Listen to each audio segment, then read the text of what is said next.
હવે શ્યામકાકાજી અહીંયા આ 3 વચનોને જે કમ્પાઇલ કર્યા, વેદના, ગીતાના અને ભાગવતના, એ 3 વચનનું તાત્પર્ય શું છે એને અહીંયા આગળ સ્પષ્ટ કરવા જઈ રહ્યા છે. ઇહ વેદાત્મક શબ્દો. હવે અહીંયા ભગવાને વેદાત્મક જે શબ્દ છે, તો જેમ શ્રુતિ વચનમાં એ વાત આવી કે જેટલા પણ રૂપ ભગવાનના છે એમ નામ ભગવાનના છે. ગીતાજીના વચને એવું કહ્યું કે હું જ વેદ દ્વારા વેદ્ય બનું છું. અને પછી ભાગવતના વચનથી એ વાત આવી કે શબ્દનિષ્ઠા છે એ માયા માત્ર છે, અર્થનિષ્ઠા બ્રહ્મબોધ છે. તો શબ્દ તો દ્વૈત છે, અર્થ દ્વૈત નથી. તો જેમ ત્રૈગુણ્ય વિષયા વેદા નિસ્ત્રૈગુણ્યો ભવાર્જુનમાં ભગવાન આજ્ઞા કરે છે, એ રીતે વેદના જેટલા પણ શબ્દ વિસ્તાર છે એની અંદર જો તમે અર્થભેદ માનો છો તો એ માયા માત્ર છે, અને અર્થમાં એકત્વ બુદ્ધિ છે, શબ્દમાં ભેદ બુદ્ધિ છે, તો તમારી રાઈટ અન્ડરસ્ટેન્ડિંગ છે. આપ જે 3 વચનો અહીંયા જે વાતને કહેવા માંગી રહ્યા છે એનાથી એ અર્થ ડિરાઈવ કરી રહ્યા છે કે ઇહ વેદાત્મક શબ્દો ભગવંતમ. આ વેદાત્મક શબ્દને ભગવાને સ્વ અનન્ય પ્રમેયત્વેન આસ્થાય, એટલે વેદાત્મક શબ્દ દ્વારા પ્રમેયના રૂપમાં તો અન્ય કોઈ નહીં, કેવલ ભગવાન જ છે એવી રીતે સ્થાપિત કરીને અવલંબ્ય એવ ઇતિ યાવત, એનું જ આ જ પ્રમેયનું આપણે વેદ દ્વારા અવલંબન કરવું જોઈએ, આવું પણ ભગવાને કહ્યું. ઇતિ યાવત લૌકિક મત્યા કલ્પિતમ માયિક ભેદંતુ અનુદ્ય પ્રતિષિધ્ય ચ પ્રસિદ્ધતિ. અને હવે ભાગવત શું કહી રહી છે, જે વાત આપણે અહીંયા મામ વિદત્તે વિદત્તે મામ વિકલ્પ્યા પૂહ્યતે અહમ થી જોઈ કે લૌકિક મત્યા કલ્પિતમ માયિક ભેદંતુ, કે લૌકિક બુદ્ધિથી કલ્પિત કરેલા માયિક ભેદ, એટલે કે આપણી જે લૌકિકી પ્રાકૃત બુદ્ધિ છે એ જે ભેદોની કલ્પના કરે છે એ માયિક છે. તો ભેદ બુદ્ધિ માયિક છે, આવિદ્યક છે. માયિક છે એટલે અહીંયા આપણે એને મિથ્યા નથી કહી રહ્યા, આપણા મત પ્રમાણે માયિક છે એટલે આવિદ્યક છે. તો લૌકિક મત્યા કલ્પિતમ માયિક ભેદંતુ અનુદ્ય, માયિક ભેદોને કહીને પ્રતિષિધ્ય ચ, અને એ માયિક ભેદોનો પ્રતિષેધ કરીને એટલે એને નેગેટ કરીને કેન્સલ કરીને ચ પ્રસિદ્ધતિ. કેમ પ્રસિદ્ધતિ? બ્રહ્મ પ્રસિદ્ધતિ. ઠીક છે. તો તમે તમારી જે ભેદ બુદ્ધિ છે એનું જ્યારે તમે પ્રતિષેધ કરો, એને જ્યારે તમે નેગેટ કરો અને અભેદ બુદ્ધિથી બ્રહ્મ તત્વ છે આ બધામાં ભલે શબ્દો જેટલા પણ આવતા હોય, જેવી રીતે મહાપ્રભુજીએ ચતુર્થ સ્કંદ ભાગવતની અંદર, પંચમ સ્કંદ ભાગવતમાં સ્થાન લીલાની અંદર આ વાત કહી. એ જ રીતે જ્યારે દક્ષ પ્રજાપતિનો આખો પ્રસંગ આવે છે તો ત્યાં મહાદેવજીથી દક્ષ પ્રજાપતિનું કાર્ય થઈ રહ્યું છે, તો પણ મહાપ્રભુજી એવું કહી રહ્યા છે કે નહીં, ધર્મ સિદ્ધિ તો ભગવાનના પ્રાગટ્યથી છે. તો મહાદેવજીએ જે છે એ યજ્ઞની પૂર્તિ દક્ષ પ્રજાપતિને નવું જીવન આપીને કરાવી. પછી જ્યારે એ દક્ષ પ્રજાપતિએ યજ્ઞની પૂર્ણાહુતિ કરી ત્યારે ભગવાનનું એમાં પ્રાગટ્ય થયું. અને ત્યાં મહાપ્રભુજી ભાગવતાર્થમાં સ્પષ્ટ કરી રહ્યા છે કે આ એ સમજાવવા માટે છે કે ધર્મ પુરુષાર્થની પૂર્તિ ભગવાનથી થાય છે. હવે દક્ષ પ્રજાપતિનો જે આખો ચરિત્ર છે, ધર્મ અર્થ કામ અને મોક્ષના નિરૂપણ કરવા માટે ધ્રુવજી, દક્ષ પ્રજાપતિ વગેરેનું જે વર્ણન ભાગવત કરી રહી છે, ત્યાં મહાપ્રભુજી ધર્મને પૂર્તિ ભગવાને કરી, અર્થ પૂર્તિ ભગવાને કરી, કામ પૂર્તિ ભગવાને કરી અને મોક્ષની પૂર્તિ પ્રચેતાઓની પણ ભગવાને કરી, એમ એનો અર્થ જોઈ રહ્યા છે. શબ્દોની અંદર એવું નથી આવી રહ્યું. એટલે કે આખું ચરિત્ર દક્ષ પ્રજાપતિનું આવે અને એક વાક્ય એમાં આવે ખાલી કે યજ્ઞની પૂર્ણાહુતિ થઈ ત્યારે નારાયણના બધાએ દર્શન કર્યા, બધા દેવતાઓ એમને પ્રણામ કર્યા અને યજ્ઞ સંપન્ન થયું.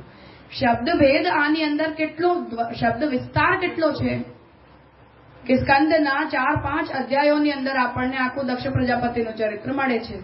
હવે તાત્પર્ય વૃત્તિથી મહાપ્રભુજી કહી રહ્યા છે કે નહીં, ભાગવતનું લક્ષ્ય એ સમજાવવું છે કે નારાયણના દર્શનથી ધર્મ કાર્યની પૂર્તિ થઈ, એટલે ધર્મ પુરુષાર્થની સિદ્ધિ થઈ. મહાપ્રભુજી આ અર્થનું એકત્વ જોઈ રહ્યા છે અને આપણને શબ્દ વિસ્તારના કારણે દક્ષ પ્રજાપતિનું ચરિત્ર ભાગવતમાં અસંગત લાગે છે કે ભાઈ આ બધી વાતોમાં આપણને શું, કે પંચમસ્ક કે છઠ્ઠ સ્કંદ વાંચીને આપણને શું મળે? કંઈ ના મળે.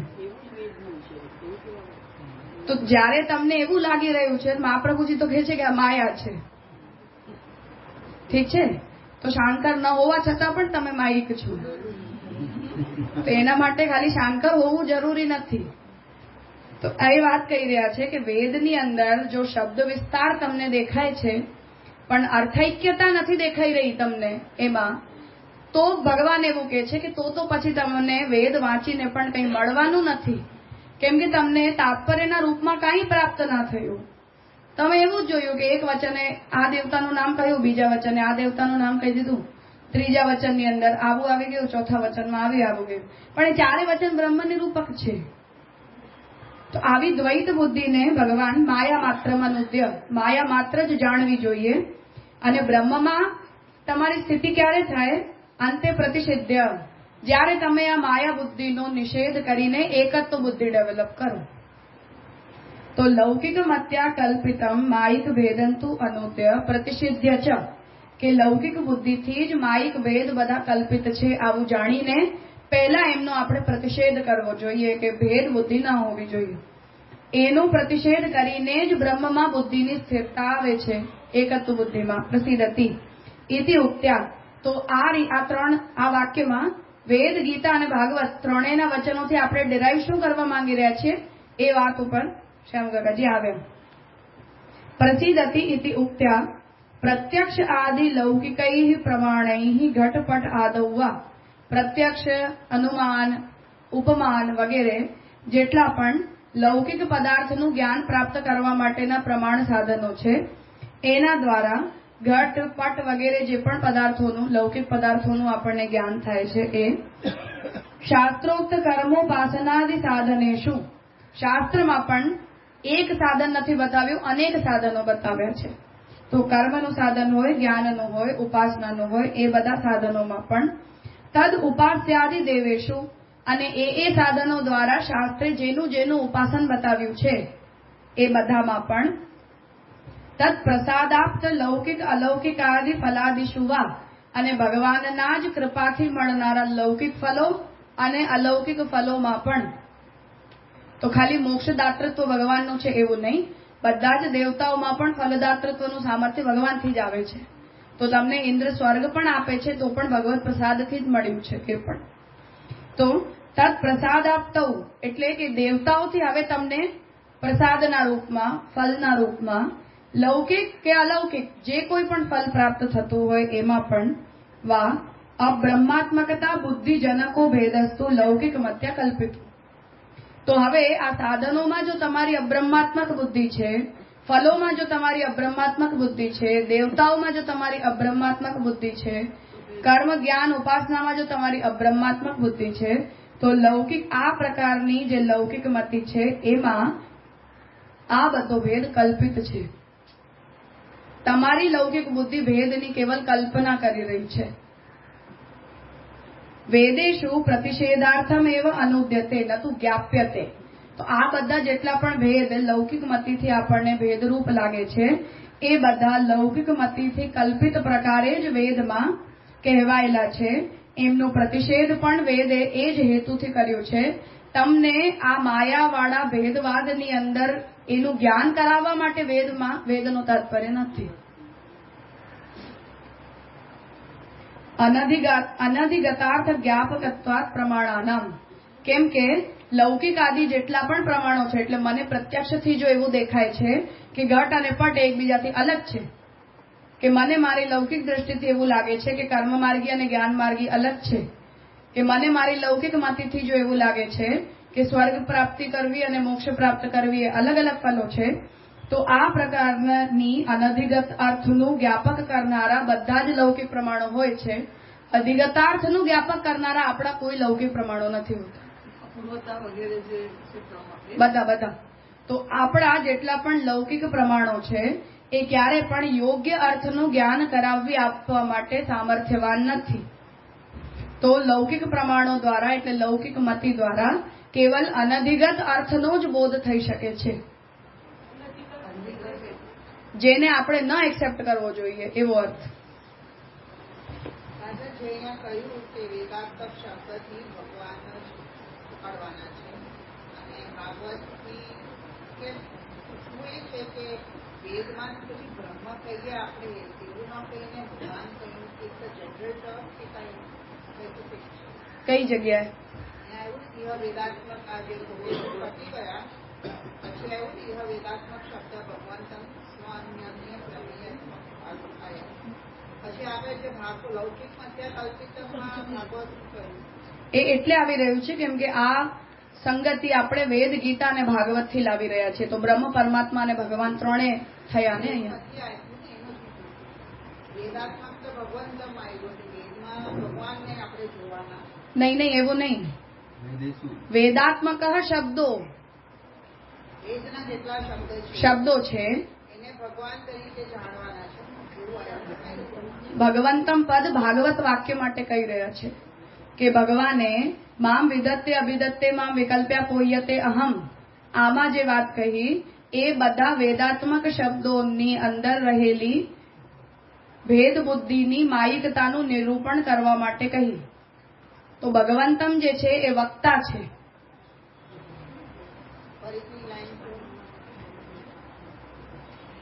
ઇહ વેદાત્મક શબ્દો ભગવંતમ સ્વ અનન્ય પ્રમેયત્વેન આસ્થાય. તો ભગવાન જે છે એ મામ વિદત્તે વિદત્તે મામ વિકલ્પ્યા પોહ્યતે અહમ, ત્યાં છેલ્લે અંતે પ્રતિષિદ્ધ પ્રસિદ્ધતી, ત્યાં વેદના ભેદવાદનો પ્રતિષેધ કરીને મને જાણી શકાય છે એવું જે ભગવાન કહી રહ્યા છે. એટલે વક્તા ભગવાન છે, તો ભાગવતમાં છે તો ભગવાન વક્તા છે ને, એના માટે ભગવંતમ શબ્દ છે. Because he is the વક્તા.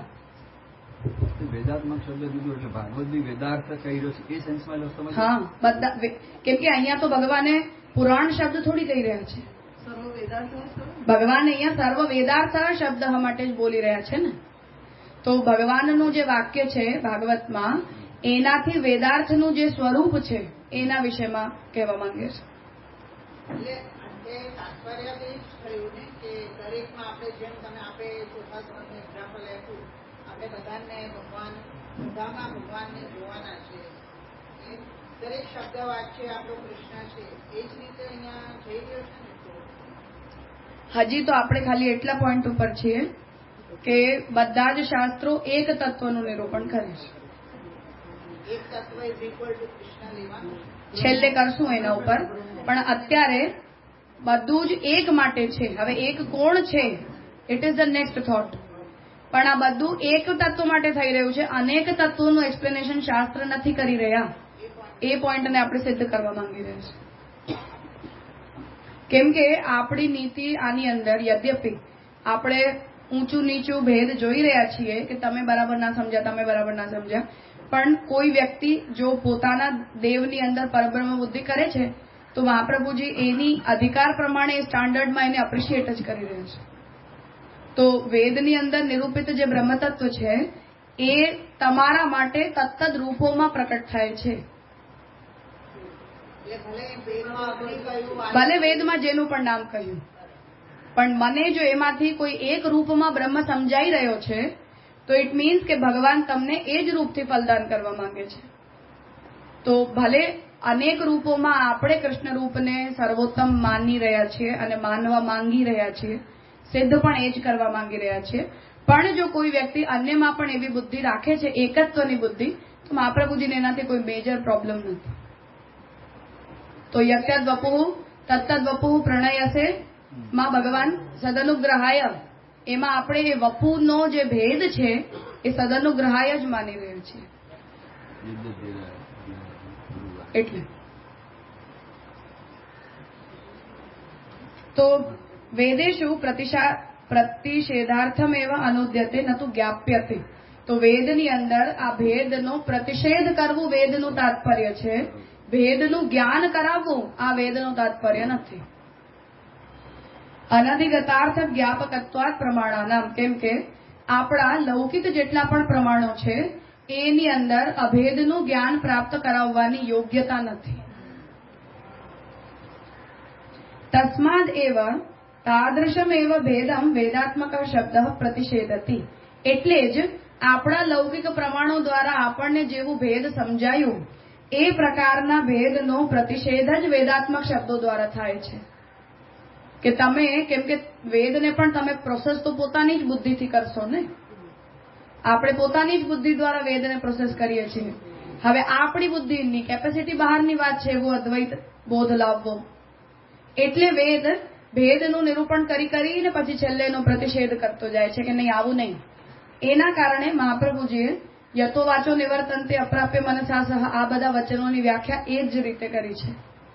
ત્યાં મહાપ્રભુજીએ આઈ થિંક ફલાધ્યાયમાં કે ત્યાં ગોસાઈજીએ કર્યું છે. પણ ભાષ્યમાં મહાપ્રભુજી શંકરાચાર્યજીના ઉપર ચડે છે કે તમે જો નિષેધ વૃત્તિ કરીને આટલું બધું પાછળ પડો છો બ્રહ્મની ને ઓલવેઝ તમને એમને નિષેધ વૃત્તિથી જ બોલવું હોય છે, તો વેદ જ્યારે બ્રહ્મના માટે કોઈ નિષેધ પરક વાક્ય બોલી રહ્યું છે ત્યાં એમાં કેમ તમે નિષેધ વૃત્તિ યુઝ નથી કરતા? કેમ કે યતો વાચો નિવર્તન્તે અપ્રાપ્ય મનસા સહ આના દ્વારા પણ કોઈ પણ શબ્દ દ્વારા આ શબ્દો દ્વારા પણ કોઈ તત્વની વાચ્યતા જ તો સિદ્ધ થઈ રહી છે કે તમે જે તત્વને અહીંયા ડિસ્ક્રાઇબ કરવા માંગો છો એ એવો છે કે જેને વાણી દ્વારા બોલી નથી શકાતું, જેને મન દ્વારા વિચારી નથી શકાતું, જેને કોઈ રીતે પ્રાપ્ત નથી કરી શકાતું. તો અપ્રાપ્તવ્યતા, મનસા અધિગતાર્થતા કે અવાચ્યતા આ પણ બ્રહ્મના ગુણો થયા કે ના થયા? તો ત્યાં મહાપ્રભુજી ના કઈ કોઈ છોડી નથી દેતો. નોટ સે. તો મહાપ્રભુજી ત્યાં કહી રહ્યા છે કે જો બ્રહ્મની અંદર વાચકતાનો ગુણ નથી તો અવાચકતાનો પણ ગુણ નથી.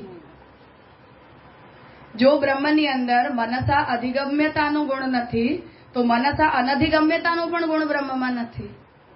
તો બી ફેર, અનધિગમ્યતાથી અધિગમ્યતા આવું ઓપોઝિટ તો ફરીથી માયા માત્ર મનુદ્ય થઈ જશે. કેમ કે શબ્દ વાચ્યતા છે આમાં પણ. તો તમે જો સત્યનું ઓપોઝિટ અસત કરી રહ્યા છો, અસતનું ઓપોઝિટ સત્ય કરી રહ્યા છો, તો તમે વેદમાં જો એવું કીધું કે બ્રહ્મ સત છે તો નિષેધ વૃત્તિમાં તમને ઓલવેઝ એવું જ સમજાય છે કે બ્રહ્મ અસત છે. તો જેમ સત્તાના ગુણને બ્રહ્મ ધારણ કરે એમ અસત્તાના પણ ગુણને ધારણ કરે, વાચકતાના ગુણને બ્રહ્મ ધારણ કરે એમ અવાચકતાના પણ ગુણને બ્રહ્મ ધારણ કરે. તો જો તમે એવું સમજી રહ્યા છો કે વેદના આ વાક્યો નિષેધ વૃત્તિ પરક હોવાને કારણે તમારા ફેવરમાં છે, તો પણ એવું નથી. કેમ કે અલ્ટિમેટલી આનાથી પણ બ્રહ્મ કોઈ ગુણોને ધારણ કરી રહ્યા છે એવું સિદ્ધ થઈ રહ્યું છે. એટલે બ્રહ્મની વિરુદ્ધ ધર્માશ્રયતાને માન્યા સિવાય કોઈ સ્કોપ નથી. ત્યાં મહાપ્રભુજી વિરુદ્ધ ધર્માશ્રયતાને સિદ્ધ કરી છે. ને ત્યાં મહાપ્રભુજી બહુ વેરી ફેર થઈને પોતાના માટે પણ કહી રહ્યા છે કે એટલે જ હું પણ એવું નથી કહેતો કે મારા બ્રહ્મવાદથી બ્રહ્મવાચ્ય બને છે. તો જો મારા બ્રહ્મવાદથી બ્રહ્મવાચ્ય નથી બનતા તો તમારા પણ બ્રહ્મવાદથી બ્રહ્મવાચ્ય નથી બનતા. એટલે એ શબ્દ સામર્થ્યથી વાચ્ય નથી પણ સ્વસામર્થ્યથી વાચ્ય છે. એવું ત્યાં મહાપ્રભુજીનો નિષ્કર્ષ એક્સપ્લેન કર્યું છે. નિષેધનો પણ નિષેધ કરી રહ્યા છે. મહાપ્રભુજી એ જ કહે છે કે નિષેધ વૃત્તિથી પણ જો બ્રહ્મની વાચ્યતા તમે માનો છો તો નિષેધાર્થક ગુણોને પણ બ્રહ્મ ધારણ કરે છે એવું તો તમને એક્સેપ્ટ કરવું જ પડશે ને. આવું છે આ મહાપ્રભુજી કહે છે શાંકર, શું એમનો જવાબ?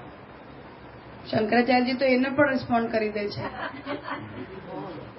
શંકરાચાર્યજી પણ અન્યથા કરતું અકર્તું અને કરતું સામર્થ્ય વળે. જ્યાં પણ એમને એમાં પોતાનું અન્યથા કરતું સામર્થ્ય માનવું હોય ત્યાં શંકરાચાર્યજી પણ બુદ્ધને રિસ્પોન્ડ કરવા માટે વિરુદ્ધ ધર્માશ્રયતા માને જ છે. સિદ્ધાંત તો નથી માનતા પણ ઉત્તર પક્ષી બની જ ગયા છે. મહાપ્રભુજી પછી શંકરમાં પણ વધારે ખોટી વિદ્વાન તરીકે બોલાય છે.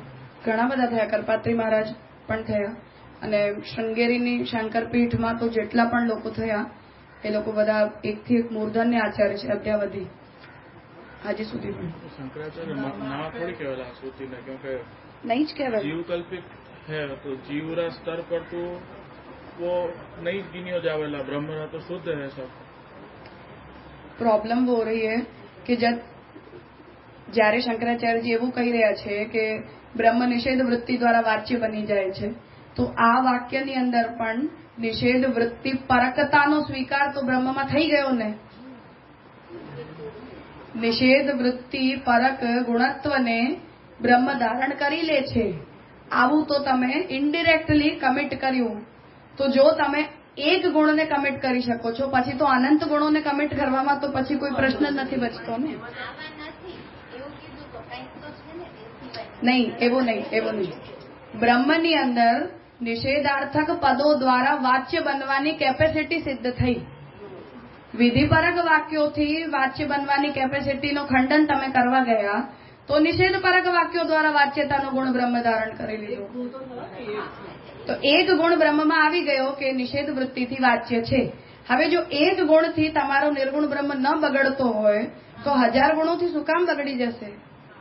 ત્યાં મહાપ્રભુજીએ વિરુદ્ધ ધર્માશ્રયતા માની છે. शंकराचार्य की केवल वो भी तारी कल्पना ही तो है यूं हाँ, और फिर क्योंकि એમાં પછી શંકરાચાર્ય એવું કે વિરુદ્ધ ધર્માશ્રયતા જો તમે બ્રહ્મની અંદર માની રહ્યા છો તો એવું કહેવાથી પણ બ્રહ્મનું કોઈ પ્રકારનું પરિચ્છિન્નત્વ છે. તો જ્યારે મહાપ્રભુજી એવું માની લે કે મારા પણ બ્રહ્મવાદથી બ્રહ્મ પૂર્ણતયા વાચ્ય નથી બની રહ્યા, તો શંકરાચાર્યજી જીતી ગયા ને પોતાના પોઈન્ટ ઉપર કે તમે પણ ના બનાવી શક્યા.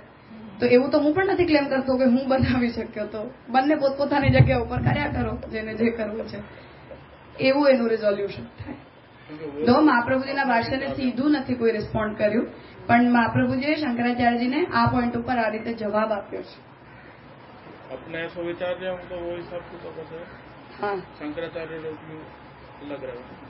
એટલે શંકરાચાર્યજી એની અંદર જે માયાને પણ કોઈ પ્રકાર માયા આ જ પ્રકારનું કાર્ય કરે છે એવું શંકરાચાર્યજી ક્યાંય પણ ડિસ્ક્રાઇબ નથી. તો જેમ આપણે બ્રહ્મને અન્યથા કરતું સામર્થ્યવાન માનીએ છીએ, એમ શંકરાચાર્ય એવું કહે છે કે માયામાં અઘટિત ઘટના પટીયસિતા છે. જેને તમે ઘટિત ના કરી શકો એવા અઘટિતને ઘટિત કરવામાં માયાનું ચાતુર્ય છે. તો આ જેમ બ્રહ્મમાં અન્યથા કરતું સામર્થ્ય છે, એમ માયામાં અઘટિત ઘટના પટીયસી એ માયાનું વિશેષણ શંકરાચાર્યજી આપે છે. પટુ છે મતલબ પોએટિક ટર્મિનોલોજી છે કે અઘટિતને ઘટિત બનાવવામાં માયાનું ચાતુર્ય છે, એની એક્સપર્ટાઇઝ છે. નહીં, પટુ છે એક્સપર્ટાઇઝ છે, એ માયાની એક્સપર્ટાઇઝ છે કે જેને તમે ઘટિત ના કરી શકો એને પણ માયા અઘટિતને ઘટિત કરી શકે. હા, અહીંયાથી કહ્યું ને કે તસ્માદેવ તાદૃશમેવ ભેદમ વેદાત્મક, એટલે આપણી ભેદ દ્રષ્ટિથી વેદાત્મક શબ્દોનો પ્રતિષેધ થાય છે. વેદ જે છે એ તમને એવું લાગે છે કે એ ભેદ બુદ્ધિપરક વાક્યોને બોલી રહ્યો છે, પણ વસ્તુતઃ ભેદપરક બધા વાક્યોનો પ્રતિષેધ જ વસ્તુતઃ વેદ કરવા માંગે છે. ભેદપરક વાક્યોનો પ્રતિષેધ કરે, પ્રતિષેધ જ વેદ કરવા માંગે છે. પેલા વેદને બતાવે છે પણ એ એટલે બતાવે છે કેમ કે લૌકિક મતીથી આપણને ભેદ જ દેખાઈ રહ્યું છે. સકામ પેલા નિરૂપિત કરીએ પછી તમને નિષ્કામ તરફ લઈ જાય છે. હા, જેમ વાચારંભણો શ્રુત્યમ વૃત્તિકે તેવ સત્યમ. હવે આમાં વેદે પ્રતિષેધ કર્યો કે વેધાન કર્યો? પ્રતિષેધ કર્યો. મૃત્તિકેત્યવ સત્યમ, આનાથી ભેદ બુદ્ધિનો પ્રતિષેધ થયો ને. તો અહીંયા એ જ કહેવા માંગે છે કે આપણને એવું લાગે છે કે વેદ દેવ આટલા બધા બહુત્વનું વિધાન કરી રહ્યું છે, પણ વેદ જે છે એ તમે જે લૌકિક દ્રષ્ટિથી ભેદ જોઈ રહ્યા છો એનું વિધાન કરીને વેદ બુદ્ધિનો પ્રતિષેધ કરવામાં વેદનું તાત્પર્ય છે. જેવી રીતે મહાપ્રભુજીએ સર્વનિર્ણયમાં એ વાતને કહી કે આપણને વેદમાં બધા સકામ કર્મો દેખાય છે, પણ વસ્તુતઃ વેદનું તાત્પર્ય નિષ્કામ કર્મોને બોલવામાં છે. એટલે સકામ જેટલા પણ કર્મો છે એ વેદ કેવલ એટલા માટે કહે છે કેમ કે તમે વેદનું અનુસરણ કરો અને તમારી એક કામના પૂરી થાય તો વેદ ઉપર તમારી શ્રદ્ધા દ્રઢ થાય કે વેદ જેવું કહે છે એવું થાય છે. તો એ પ્રકારની શ્રદ્ધા દ્રઢ થવાથી તમારી અંદર નિષ્કામતા પ્રગટ થાય અને મોક્ષ થાય. તો વેદનું તાત્પર્ય સકામતાને પ્રમોટ કરવામાં નથી, સ્ટેપિંગ સ્ટોન તરીકે છે. એ જ રીતે મને તો ભેદ જ દેખાઈ રહ્યું છે, તો વેદ જો એવું કહી દે કે નહીં ભેદ હોતો જ નથી, તો તમે પ્રોસેસ જ નથી કરી શકતા એ અન્ડરસ્ટેન્ડિંગને. તો તમને બધા જ પ્રકારના ભેદો વેદ દેખાડી દે છે, પોર્ટ્રે કરી દે છે, અને પછી વેદ એનું પ્રતિષેધ કરીને એવું કહે છે કે આવું તમને ભલે તમારી લૌકિક મતિથી સમજાતું હોય, પણ વસ્તુતઃ બ્રહ્મ આ બધું બન્યા હોવાને કારણે અદ્વૈત હોય છે. તો વેદનું તાત્પર્ય ભેદના જ્ઞાપનમાં નથી, પણ ભેદના પ્રતિષેધમાં છે. ના, આપણે જેવું માનીશું નિષેધ, નેગેશન.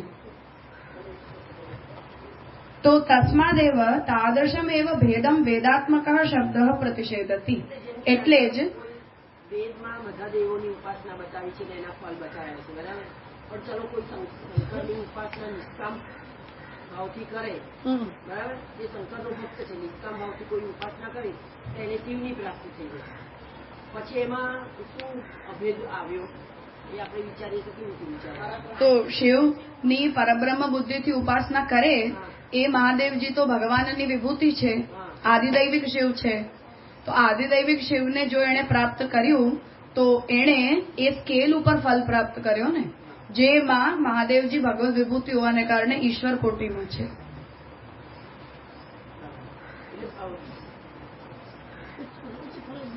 તો ઉત્તમ ફલ મળ્યું ને એને. હવે મહાદેવજી ત્યાં ભગવત વિભૂતિ રૂપ છે, એ મહાદેવજીનો લય નથી થતો ભગવાનમાં.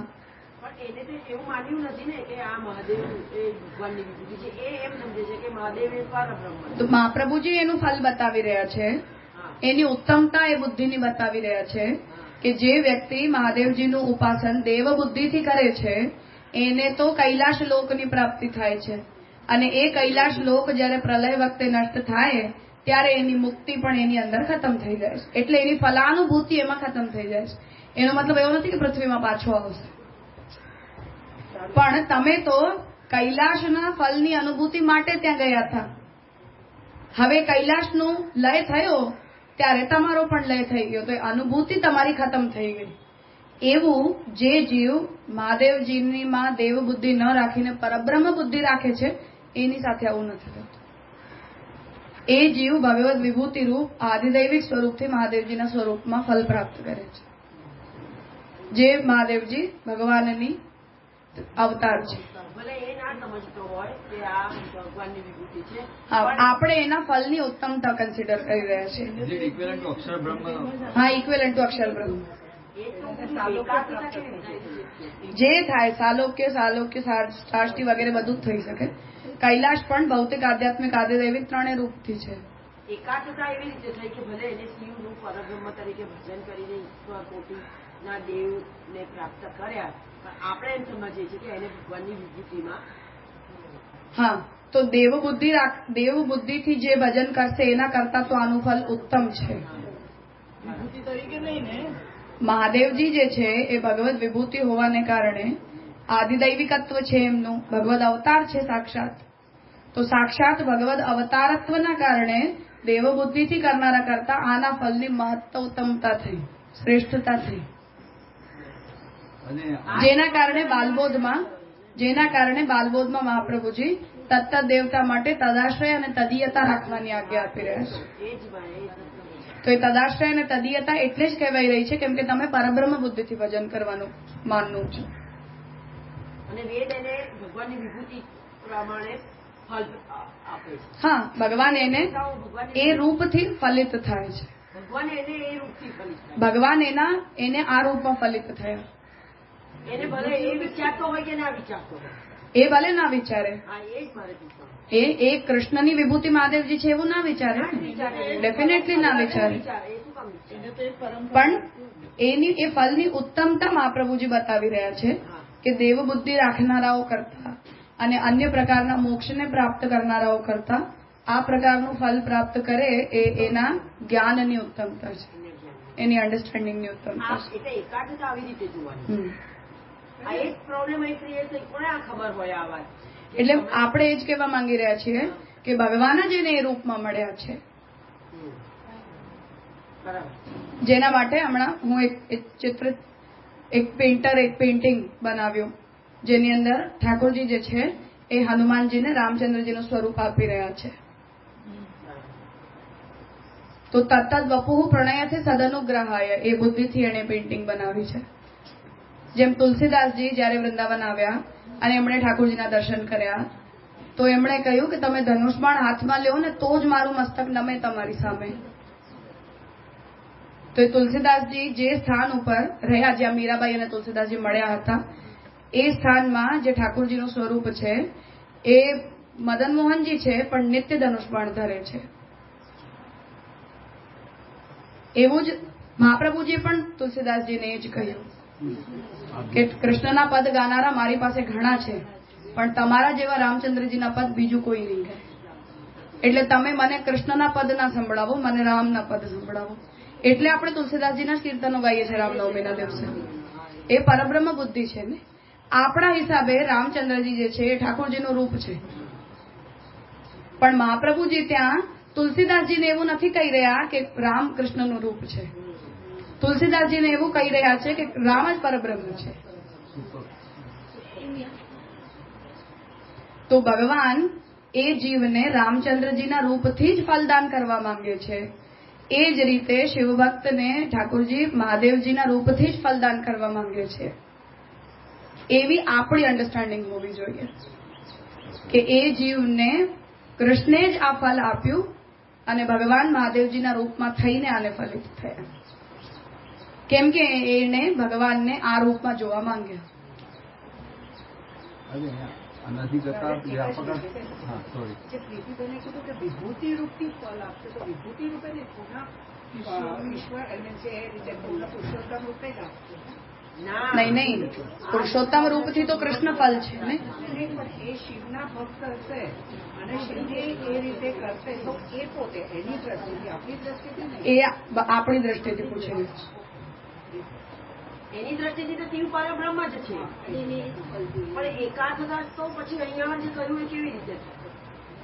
એ બ્રહ્મ બુદ્ધિથી એને પણ જયારે આપણને જોયે ત્યારે એને એવો જ ભાવ આપણા માટે રાખવો જોઈએ કે મહાદેવજી આને કૃષ્ણ રૂપથી ફલિત થયા, એવું એને આપણા માટે વિચારવું જોઈએ. આપણે એના માટે પણ આવું વિચારવું જોઈએ. એટલે બે એકબીજામાં કૃષ્ણ મોટા કે મહાદેવ મોટા એનો ઝઘડો કોઈએ ના કરવો જોઈએ. ના એને કરવો જોઈએ ને આપણે કરવો જોઈએ.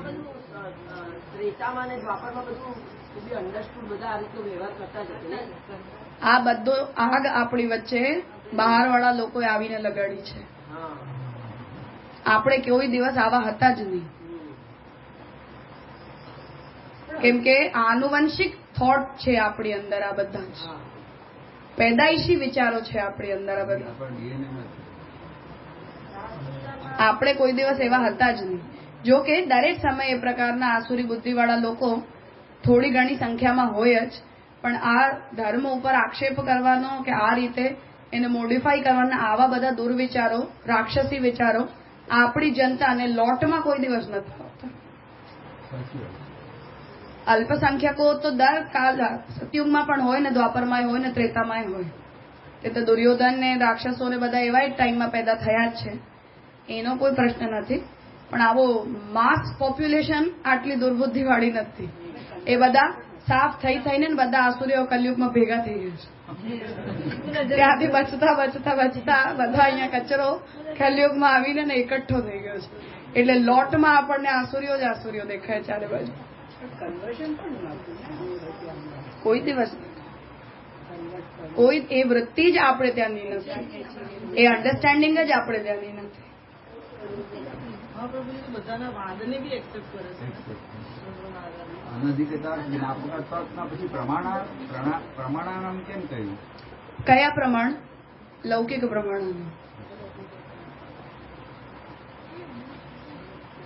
તસ્માદેવ તાદૃશમેવ ભેદમ વેદાત્મક શબ્દ પ્રતિષેધતિ નહીં સહ એકસ્યૈવ સર્વભવન સમર્થસ્ય સત્ય સંકલ્પસ્ય પરબ્રહ્મણો નિજાત્મરમણ વિસ્તારાત્મકમ સો અકામય બહુસ્યામ પ્રજાયેય ઇતિ વેદાદિ અલૌકિક પ્રમાણૈક ગમ્યમ બ્રહ્મ સંકલ્પિતમ વેદમ પ્રતિષેધતિ. તો હવે અહીંયા વેદ જ્યારે પ્રતિષેધ કરે છે તો લૌકિક બુદ્ધિવાળી ભેદ બુદ્ધિનો પ્રતિષેધ કરે છે. ભગવાને પોતાની સર્વભવન ઈચ્છાથી જે પ્રકારનો ઐચ્છિક દ્વૈત પ્રકટ કર્યો છે એનો પ્રતિષેધ કરવામાં શ્રુતિનું તાત્પર્ય નથી. ડિફરન્શિએટ કરી રહ્યા છે કે ભેદનો પ્રતિષેધ શંકરાચાર્યજીની જેમ જગતને મિથ્યા કહેવાના અર્થમાં નથી. ભેદ બુદ્ધિનો જે પ્રતિષેધ છે એ ભેદ બુદ્ધિના વારણાર્થ નથી. એટલે કે એનો મતલબ એવો નહીં કે હવે ઠાકોરજીની સાથે મહાદેવજીની અર્ચના મારે રોજ કરવાની. તો મહાદેવજીના રૂપમાં ભગવાન બન્યા છે, આ તત્વ સિદ્ધાંતમાં કોઈ બેમત નથી. પણ એનું તાત્પર્ય ઠાકોરજીએ એક વ્યવસ્થા પ્રકટ કરવા માટે જે ઐચ્છિક ભેદ પ્રકટ કર્યો છે એના પ્રતિષેધના અર્થમાં પણ નથી લેવાનું. એટલે એ સ્પષ્ટતા અહીંયા કરી રહ્યા છે કે જે પ્રતિષેધની અહીંયા વાત કરી એ આપણી જે આવિદ્યક દ્રષ્ટિ છે, જે આવિદ્યક દ્રષ્ટિમાં ઉપાદાનત્વેન બ્રહ્મ બુદ્ધિ પ્રકટ નથી થઈ શકી રહી, એનો પ્રતિષેધ શ્રુતિ કરવા માંગે છે. પણ સો કામ બહુશ્યામ પ્રજાયેય, જ્યારે એ બ્રહ્મે એવી ઈચ્છા કરી કે હું જ એક અનેક થઈ જાઉં, તો એ બ્રહ્મની બહુભવનતાના પ્રતિષેધમાં વેદનું તાત્પર્ય નથી લેવાનું. નિષેધ થોડું ભાષામાં અલંકાર હોવો જોઈએ. એટલે આપણે એક જ શબ્દને દરેક વાક્યની અંદર રિપીટેડલી યુઝ ના કરીએ તો તમારી ભાષા ઉપર પકડ કેટલી સારી છે એ દેખાડે છે. એટલે એવા શબ્દો આવે છે. બીજું કંઈ અને વોકાબ્યુલરી તમારી રીચ છે એવો એનો મતલબ છે. બસ એ જ રીઝન છે. એ જ હું કહી રહી છું કે તમારી વોકાબ્યુલરી સ્ટ્રોંગ છે એવો એનો મતલબ. લેખક જે છે એનું ભાષા જ્ઞાન મોટું છે. બાકી આપણને ખાલી એક જ શબ્દ આવડે છે, નિષેધ, એટલે આપણને એનો બીજો શબ્દ નથી સૂચતો. નિષેધ બી અહીંયા આગળ પછી ખબર પડી. એ પેલા તો નથી કરતા એવું સાદું સાદું બોલતા. તો હવે અહીંયા સ્પષ્ટ કરી રહ્યા છે કે આ પ્રકારની જે આપણી લૌકિક ભેદ બુદ્ધિ છે, જે પ્રત્યક્ષ, અનુમાન, ઉપમાન વગેરે દ્વારા જન્ય છે, એનો નિષેધ કરવામાં વેદનો તાત્પર્ય છે. એટલે આગળના વાક્યમાં નહીં સહ એકસ્યૈવ સર્વભવન સમર્થસ્ય સત્ય સંકલ્પસ્ય પરબ્રહ્મણો. નહીં સહ એટલે નહીં વેદ, જે વેદ છે એ એક જ જે સર્વભવન સમર્થ છે અને સત્ય સંકલ્પ દ્વારા જે પરબ્રહ્મે નિજાત્મ રમણ વિસ્તારાત્મકમ, પોતાના જ આત્મરમણના વિસ્તાર માટે સો અકામયદ બહુશ્યામ પ્રજાયેય, આ નિજાત્મ રમણની ઈચ્છા છે કે મને આત્મરમણશીલ થવું છે, બહુરમણશીલ થવું છે. એટલે બ્રહ્મે એવી કામના કરી કે હું બહુ પ્રજાને મારામાંથી પેદા કરું. આનો નિષેધ કરવામાં વેદનો તાત્પર્ય નથી. તો ઐચ્છિક દ્વૈત જે છે એ છે ભગવાને ઈચ્છયા પ્રકટ, લીલાની ઈચ્છાથી પ્રકટ કર્યું છે. ઇતિ વેદાદિ અલૌકિક પ્રમાણૈક ગમ્યમ બ્રહ્મ સંકલ્પિતમ ભેદમ પ્રતિષેધતી. એટલે વેદ આદિ જે અલૌકિક પ્રમાણ માત્રથી ગમ્ય બ્રહ્મ છે એમાં જ એ ભેદ રહેલો છે એવું તમારે સમજવું જોઈએ. તો વેદ એનો પ્રતિષેધ નથી કરતો. પણ યદિ બ્રહ્મે આ પ્રકારનો ભેદ પ્રકટ કર્યો છે એવી આપણી બુદ્ધિ નથી અને મને કેવલ મારી માયિક બુદ્ધિથી ભેદ પ્રકટ થઈ રહ્યો છે એવું દેખાય છે, તો એનો પ્રતિષેધ તો વેદ ડેફિનેટલી કરે છે. તદ ઉક્તમ ભાષ્યકૃતભિ. આ વાત પછી બ્રહ્મસૂત્ર ભાષ્યમાં, અણુભાષ્યમાં મહાપ્રભુજીએ પણ કહી છે. પ્રથમ અધિકરણમાં જ જન્માદ્યસ્ય યતોન્વયાદિ તરત ત્યાં. તો અનેક ભૂત ભૌતિક દેવ તિર્યંગ મનુષ્ય, તો અનેક ભૂત ભૌતિક દેવતા તિર્યક મનુષ્ય, અનેક લોક, જેટલા પણ લોકની જેટલી પણ વેરાયટી છે એ પણ અદ્ભુત રચના યુક્તસ્ય. હવે આટલી જે અનેકતા ભગવાન, મનુષ્ય પણ એક ટાઈપનો નહીં, ઘણા પ્રકારનો, તિર્યંગ પણ એક નહીં અનેક પ્રકારના, લોક પણ એક નહીં અનેક પ્રકારનો, આ પ્રકારની અદ્ભુત રચનાથી યુક્ત બ્રહ્માંડ કોટી રૂપસ્ય, જે આ કોટી બ્રહ્માંડ રૂપ બ્રહ્મ થયા છે એ મનસાપી આ કલયિતુમ અશક્ય રચનસ્ય. તો આટલી જેટલી અનેકતામાં ભગવાન એક્સપર્ટ છે, એટલી અનેકતાને તો મન દ્વારા આપણે આકલિત કરવામાં સક્ષમ જ નથી. આકલિત કરવામાં એટલે કાઉન્ટ કરવામાં. તો મનસા ભી આ કલયિતુમ અશક્ય રચનસ્ય. તો જે પ્રકારની અનેકતાની રચના મન દ્વારા પણ કરવા માટે આપણે કેપેબલ નથી, એને અનાયાસેન, એ બ્રહ્મ અનાયાસ કરી લે છે. હા, કોઈ પણ વિશેષ પ્રયત્ન વિના અનાયાસ જ બ્રહ્મ કરી લે છે, જેના કારણે એવું કહેવાય છે કે વેદ એ બ્રહ્મનો નિશ્વાસ છે. એટલે કે મેં શ્વાસ લીધી અને છોડી, આમાં બધા વેદાદિ શાસ્ત્રોનું પ્રાગટ્ય બ્રહ્મ દ્વારા થઈ ગયું. એમાં બ્રહ્મ માટે એક એક શબ્દ બોલીને વેદને બ્રહ્માજીને સંભળાવીને વેદ પ્રકટ કરવાની જરૂર નથી પડતી. નિશ્વાસ માત્ર જે છે એ વેદના રૂપમાં પ્રગટ થઈ જાય છે. કેમ કે નિશ્વાસ પણ એટલા માટે કહેવાય છે કેમ કે પ્રાણ જીવિત હોવાની સંજ્ઞા છે. તો ચૈતન્ય સંજ્ઞા છે ને પ્રાણ, તો એ બ્રહ્મની ચૈતન્ય સંજ્ઞાથી વેદ પ્રગટ થાય છે, એટલે એને નિશ્વાસની સંજ્ઞા આપી છે. તો અનાયાસેન ઉત્પત્તિ સ્થિતિ ભંગકરણમ ન લૌકિકમ, એટલે આ પ્રકારની ઉત્પત્તિ સ્થિતિ અને નાશ કરવાનું સામર્થ્ય જે બ્રહ્મમાં છે એ કોઈ લૌકિક સામર્થ્ય નથી. શંકરાચાર્યજીને જ આ બધા જવાબમાં પ્રભુજી આપ્યા છે કે તમે ઉત્પત્તિ સ્થિતિ લય અને કાર્યકારણની લૌકિક પ્રક્રિયાને જોઈને જીવ જગત અને બ્રહ્મના ઉપર લૌકિક કાર્યકારણની પ્રક્રિયાને ઇમ્પોઝ કરો છો અને તમને એવું લાગે છે કે હવે આવું ના થઈ શકે ને આવું ના થઈ શકે. એના માટે મહાપ્રભુજી કહી રહ્યા છે કે તમને એવું લાગે છે, પણ આવી અનાયાસ ઉત્પત્તિ સ્થિતિ અને ભંગની પ્રક્રિયા જે બ્રહ્મ પેદા કરી શકતો હોય, જેને મન દ્વારા આપણે આકલિત કરવા પણ સક્ષમ નથી હોતા, એ કોઈ લૌકિક પ્રક્રિયામાં કાર્યકારણની સ્થિતિ નથી થઈ ગઈ. પ્રતીતમ હિ નિષેધ્યમ ન પ્રતીતમ ન શ્રુતિ પ્રતીતમ, જે કંઈ પણ તમને પ્રતીત થાય છે એનો નિષેધ શ્રુતિ કરી દે છે. ન અપ્રતીતમ ન શ્રુતિ પ્રતીતમ, તો બ્રહ્મ જે છે એ પ્રતીત દ્વારા તો નિષેધ પ્રાપ્ત કરી લે છે, એની પ્રતીતિ થઈ પણ નથી શકતી એવું પણ નથી કહી શકાતું, અને શ્રુતિ દ્વારા પ્રતીત થઈ જાય છે એવું પણ નથી કહી શકાતું. અનુભૂતિ. સત્યત્વાદયશ્ચ લૌકિકા હચેત, કેમ કે સત અસત સદસત આ બધા તો તમારી લૌકિક સત્તાને એક્સપ્લેન કરવાના પેરામીટર્સ છે. ઠીક છે. તો સત્યત્વાદયશ્ચ લૌકિકા હચેત તતઃ સર્વ નિષેધે તદ અજ્ઞાનમેવ ભવેત, એટલે જો તમે સત્તાના બધા પ્રકારોનો નિષેધ વૃત્તિવાળી વાત ઉપર કે એટલે તમને એવું લાગે છે કે સત પણ નહીં, અસત પણ નહીં અને સદસદ વિલક્ષણ માયિક સત્તા, આવું કહેવાથી બ્રહ્મનો નિષેધ થઈ જશે, તો એ નિષેધ નહીં થઈ શકે. તો તદ અજ્ઞાનમેવ ભવેત, એટલે તમને તો કેવલ એનું અજ્ઞાન થયું એવું જ એનું સિદ્ધ થશે. નચ સત્યત્વાદિકમ લોકે નાસ્તિ એવ, એવું પણ નથી કહી શકાતું કે સત અસત આદિ સત્તાઓના પ્રકાર લોકમાં છે જ નહીં. છે, ડેફિનેટલી છે. વ્યવહાર માત્રત્વાદ, કેમ કે એ આપણા વ્યવહાર માટે બનાવેલા છે કે આને સત કહેવું જોઈએ, આને અસત કહેવું જોઈએ, આને મિથ્યા કહેવું જોઈએ. તો એ આપણા વ્યવહાર માત્ર માટે સત્તાના આ બધા ભેદો વિચારાયા છે. કારણગતમ સત્યત્વમ પ્રપંચે ભાસતે ઇતિ વાચ્યમ, કેમ કે કારણની અંદર જે સત્યતા છે એ બ્રહ્મની અંદર એ સત્યતા રહેલી છે, એ કારણગત સત્યતા આપણને જગતની અંદર ભાષિત થાય છે. એટલે જગતમાં સત્યતા છે નહીં એવું નહીં કહેવાનું.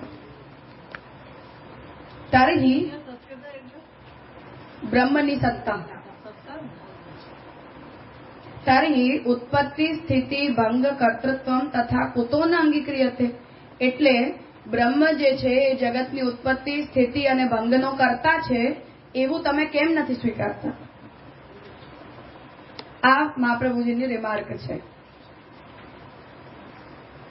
અતશ્ચ, સ્પેલિંગ મિસ્ટેક છે, અતઃ છે, આ અતશ્ચ નથી, અતશ્ચ સત્ય જ્ઞાન આનંદત્વ ધર્મા, સત્ય જ્ઞાન આનંદત્વ વગેરે ધર્મો બ્રહ્મ ભિન્નત્વેન, બ્રહ્મથી ભિન્ન થઈને લૌકિકેશુ પ્રતીયમાના, લૌકિકની અંદર જો બ્રહ્મથી ભિન્ન સત જ્ઞાન અને આનંદની જો તમને પ્રતીતિ થતી હોય તો વ્યામોહક માયા મોહિત બુદ્ધિ ગોચરા અપી, તો એ બધું તમારી વ્યામોહિત બુદ્ધિથી તમને કે આ સત્તા બ્રહ્મથી ભિન્ન સત્તા છે, આ ચૈતન્ય બ્રહ્મથી ભિન્ન ચૈતન્ય છે, આ આનંદ બ્રહ્મથી ભિન્ન આનંદ છે, આવું બધું વ્યામોહક માયા દ્વારા મોહિત બુદ્ધિથી ગોચર થાય છે.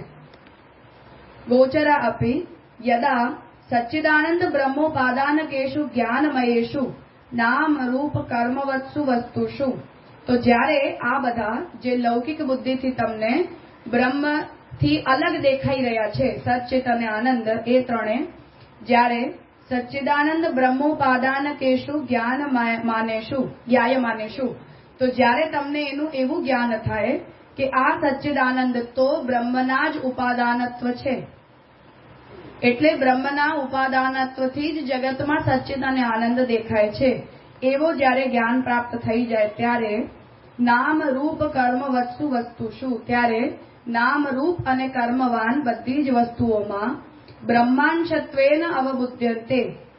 તો જ્યારે આપણને એ બ્રહ્મના અંશના રૂપમાં અહીંયા મને સત્તા દેખાઈ રહી છે, અહીંયા મને ચૈતન્ય દેખાઈ રહ્યું છે, અહીંયા મને આનંદ દેખાઈ રહ્યું છે, એવી જો આપણી પ્રતીતિ હોય બ્રહ્માંશત્વેન અવબુદ્ધ્યંતે તદા તુ ન ભ્રાંતિ રૂપા, ત્યારે એ ભ્રાંતિ રૂપ નથી હોતા. તો બ્રહ્મથી ભિન્ન સત્તા ચૈતન્ય અને આનંદનો બોધ ભ્રાંતિ રૂપ છે અને બ્રહ્મના અંશના રૂપમાં સત્તા ચૈતન્ય અને આનંદનો બોધ ભ્રાંતિ રૂપ નથી. આવું અહીંયા સમજાવી રહ્યા છે. નથી કર્યું. પ્રતીયમાના કીધું ને તો પ્રતિજી શબ્દ સમજાવશે. પછી અહીંયા જ્ઞાય પ્રતીયમાનઃ આ કન્ટિન્યુઅસ ટેન્સમાં વર્ડ વપરાય છે. એ જ્ઞાન માટે જ વપરાય. હા, બોધ માટે જ. પણ અત્યારે મને પ્રતીત થઈ રહ્યું છે, ભૂતકાળ ભવિષ્યકાળ નહીં, કન્ટિન્યુઅસ ટેન્સ. કોણ બોલ્યું? પ્રેઝન્ટ કન્ટિન્યુઅસ ટેન્સ તમે બોલ્યા ને?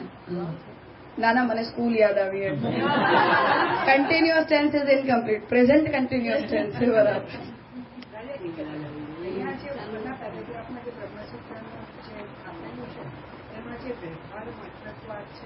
તો એમાં જે શાંકરનાથ વ્યવહારિક તત્વ માને છે તો એને આપણે લઈ શકાય.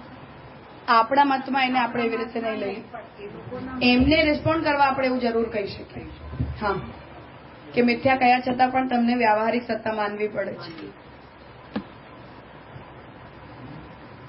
તો બ્રહ્માંશત્વેન અવબુદ્ધ્યંતે તદા તુ ન ભ્રાંતિ રૂપઃ. એટલે વેદ આનો પ્રતિષેધ નથી કરવા માંગી રહ્યો, પણ તમારી ભેદ બુદ્ધિનો પ્રતિષેધ કરવા માંગે છે.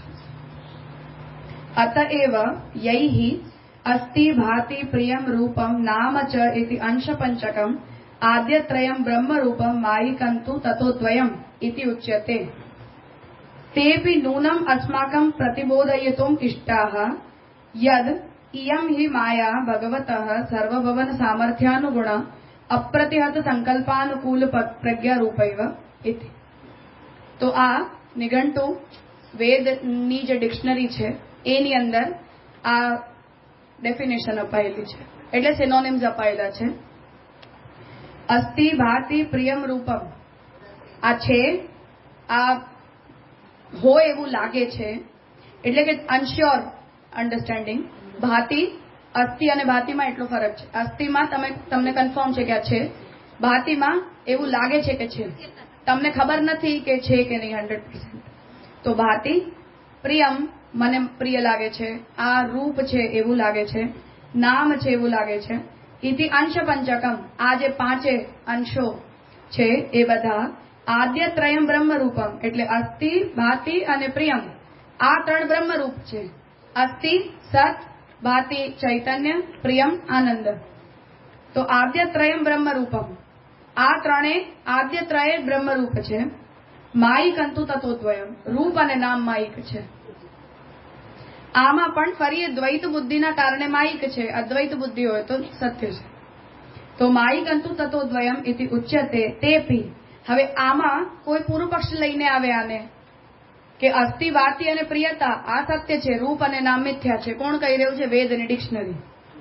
તો હવે નામ અને રૂપનું મિથ્યાત્વ સિદ્ધ થઈ રહ્યું છે એવું કોઈ કહી દે એની પહેલા સ્પષ્ટ કરી રહ્યા છે કે આમાં પણ અમે શું કહેશું કે નૂનમ અસ્માકમ પ્રતિબોધયિતુમ ઇષ્ટાઃ, કે આ નિઘંટુ વાક્ય પણ આપણને એવું જ સમજાવવા માટે લખાયેલું છે કે યત ઇયમ હિ માયા ભગવતઃ સર્વભવન સામર્થ્યાનુગુણા, કે આ માયા જે છે એ પણ ભગવાનની સર્વભવન સામર્થ્ય રૂપા જ માયા છે, જે અપ્રતિહત સંકલ્પાનુકૂલ પ્રજ્ઞા રૂપા એવ.